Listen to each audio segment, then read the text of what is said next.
Zhuangzi, œuvre de Chuang-Tzu, chapitre 1.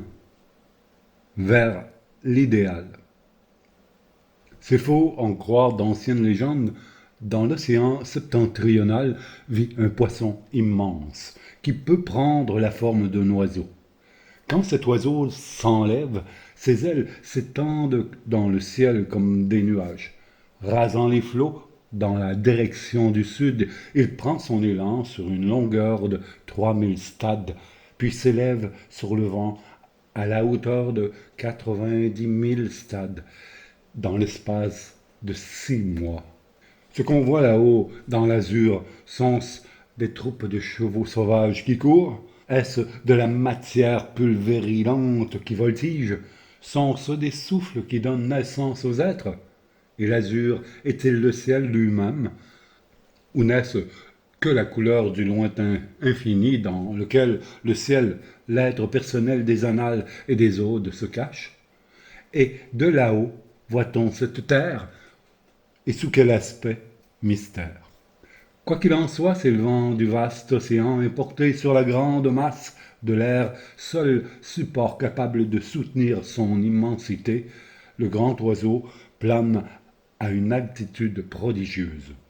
Une cigale à peine éclose et un tout petit pigeon l'ayant vu rire du grand oiseau et dire « À quoi bon s'élever si haut? Pourquoi s'exposer ainsi?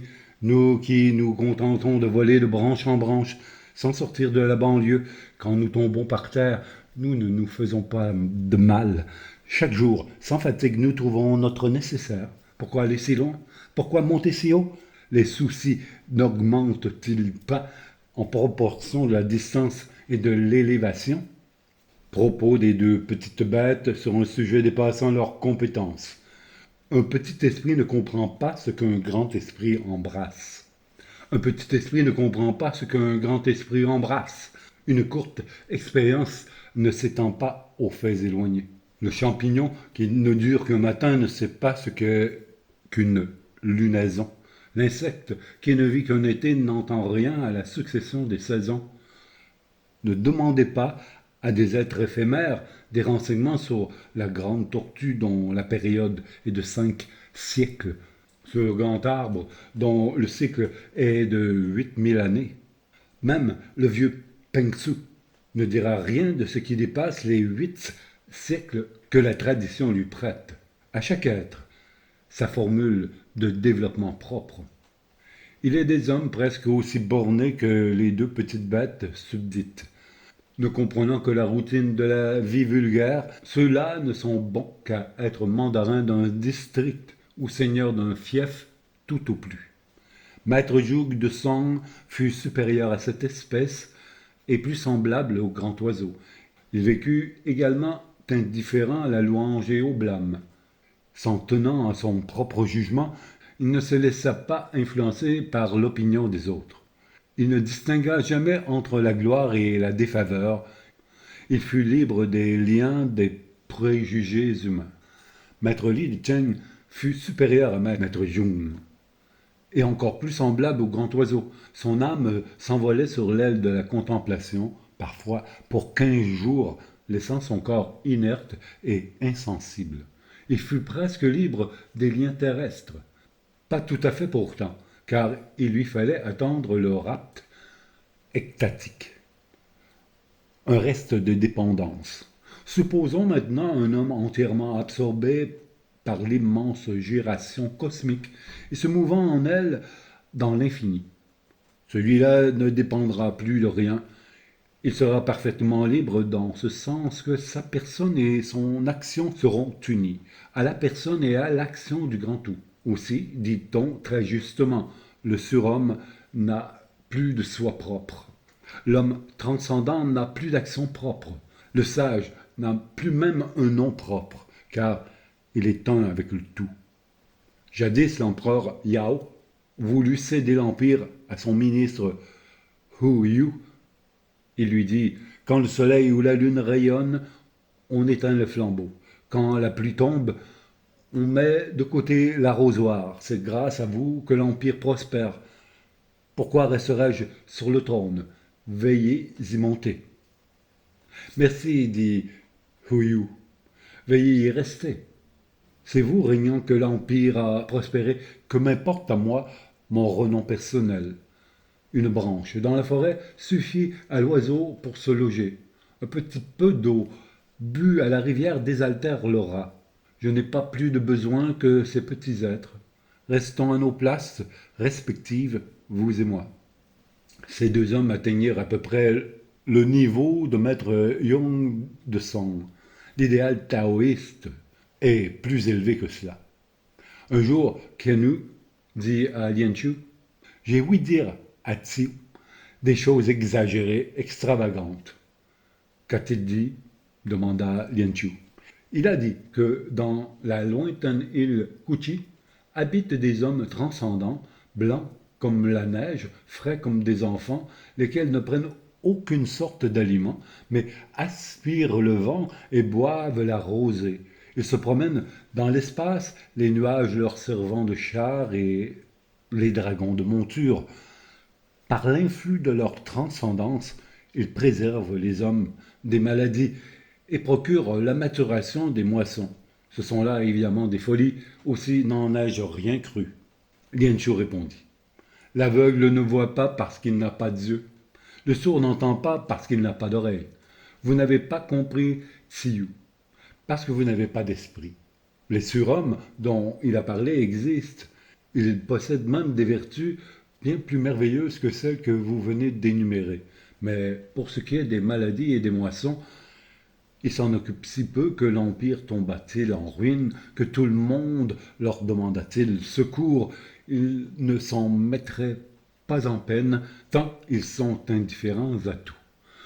Le surhomme n'est atteint par rien.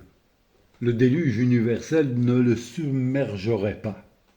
La conflagration universelle ne le consumerait pas, tant qu'il est élevé au-dessus de tout. De ses rognures et de ses déchets, on ferait des Yao et des Chum. Cet homme-là s'occuperait de choses menues comme sont les moissons, le gouvernement d'un État. Allons donc. Chacun se figure l'idéal à sa manière. Pour le peuple de Song, l'idéal, c'est d'être bien vêtu et bien coiffé. Pour le peuple de Hu, l'idéal, c'est d'être tondu ras et habillé d'un tatouage. L'empereur Yao se donna beaucoup de peine et s'imagina avoir régné idéalement bien. Après qu'il eut visité les 4 maîtres dans la lointaine île de Kuchi, il reconnut qu'il avait tout gâté. L'idéal, c'est l'indifférence du surhomme qui laisse tourner la roue cosmique. Les princes vulgaires ne savent pas employer les hommes de cette envergure qui ne donnent rien dans les petites charges, leur génie y étant trop à l'étroit. Esprit ouais, ayant obtenu dans son jardin des gourdes énormes, les coupa en 2 moitiés qu'il employa comme bassins. Trouvant ces bassins trop grands, il les coupa chacun en 2 quarts. Ces quarts ne se terrent plus debout, ils ne purent plus rien contenir, il les brisa. Vous n'êtes qu'un sot, lui dit Chuang-Tzu. Vous n'avez pas su tirer parti de ces gourdes rares. Il fallait en faire des bouées, sur lesquelles vous auriez pu franchir les fleuves et les lacs. En voulant les rapetisser, vous les avez mises hors d'usage. Il en est des hommes comme des choses, tout dépend de l'usage qu'on en fait. Une famille de magasiniers de Song possédait la recette d'une pommade grâce à laquelle les mains de ceux qui dévidaient des cocons dans l'eau chaude ne se gerçaient jamais. Ils vendirent cette recette à un étranger pour 100 tahels et jugèrent que c'était là en avoir tiré un beau profit. Or, l'étranger, devenu amiral du roi de Hu, commanda une expédition navale contre ceux de Hu. C'était en hiver. Ayant, grâce à sa pommade, préservé les mains de ses matelots de toute engelure, il remporta une grande victoire qui lui procura un vaste fief. Ainsi 2 emplois d'une même pommade produisirent une petite somme et une immense fortune. Qui sait employer le surhomme en tire beaucoup, qui ne sait pas n'en tire rien. Vos théories, dit maître Houet à maître Chuang, ont de l'ampleur, mais n'ont aucune valeur pratique. aussi personne n'en veut. Tel un grand élanthe, dont le bois fibreux ne peut se débiter en planches, dont les branches noueuses ne sont propres à rien.